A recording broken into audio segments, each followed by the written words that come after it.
আমি এই নির্জলা মিথ্যাচার থেকে ফিরে আসার জন্য আহ্বান জানাইতেছি।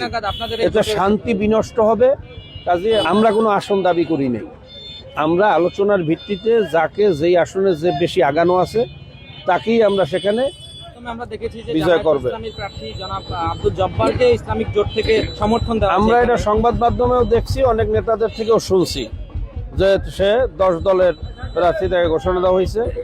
এইটা আসলে কোনো ডকুমেন্টস তারা দিতে পারতেছে না। এটা আমি মনে করি একটা নির্জলা মিথ্যাচার। আমি এই নির্জলা মিথ্যাচার থেকে ফিরে আসার জন্য আহ্বান জানাইতেছি।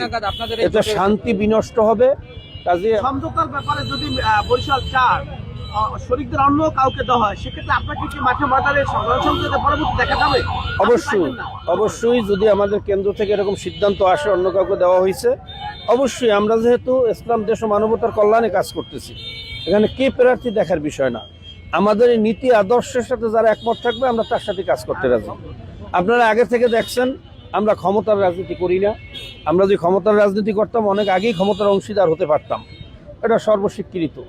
যাদের মার্কা নাই, যাদের নেতাকর্মীদের একটা সিএনজির মধ্যে ধারণ করা যায়, এরকম দলের লোকজনও আমরা দেখছি ক্ষমতার অংশীদার হয়েছে।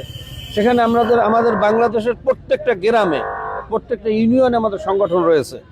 এমন কোনো বাংলাদেশের ওয়ার্ড ইউনিয়ন নাই যেখানে আমাদের সমর্থক বা আমাদের কমিটি নাই।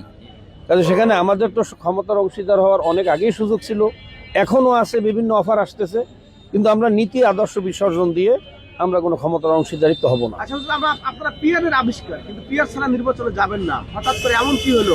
পিআর ভুলে গেছেন, এখন পিআর আর কথা বলেন না? আমার মনে হয় আপনি একটু ভুল করতেছেন। পিআর ছাড়া নির্বাচনে যাব না এরকম কথা বলা হয় নাই। আমরা একটা দাবি তুলছি। বাংলাদেশে অনেকগুলো দল আছে, বিভিন্ন দলের বিভিন্ন দাবি থাকতে পারে, কিন্তু আমি দাবি আমারটা পূরণ হইলে আমি থাকবো, না হইলে থাকবো না, এটা আসলে কোনো সংঘ সমাজের বা গণতান্ত্রিক কোনো সিস্টেম হতে পারে না। আমরা আমাদের দাবি তুলছি। কর্তৃপক্ষ যদি সিদ্ধান্ত নিতে বিহারের পক্ষে, আমরা মনে করি সমাজটা একটা শান্তি সমাজ হয়ে যেত। আমরা কোনো আসন দাবি করি নাই। আমরা আলোচনার ভিত্তিতে যাকে যেই আসনে যে বেশি আগানো আছে তাকেই আমরা সেখানে আমরা প্রার্থী হিসাবে সিলেক্ট করব, সে যে দলের হোক।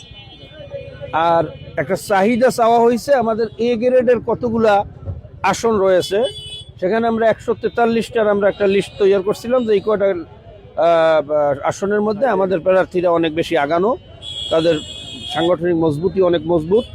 তো সেই ক্ষেত্রে 143টা একটা সিরিয়াল রয়েছে, কিন্তু আমরা আমাদের সুনির্দিষ্ট এই কয়টাই দিতে হবে এরকম কোনো দাবি আমরা করিনি।